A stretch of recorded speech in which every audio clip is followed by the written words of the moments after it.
de Paști 2012, tot în Suceava. Alte două magnolii înflorite din alt parc. Suceava abundă în parcuri, în fântâni arteziene. Este un rășel curat, liniștit, frumușel.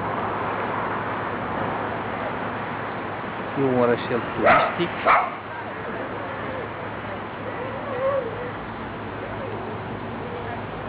Parcul ăsta din spatele magazinului Universal Bucovina, un mic părculeț, la fel elegant, bine întreținut, și dă o cotă aparte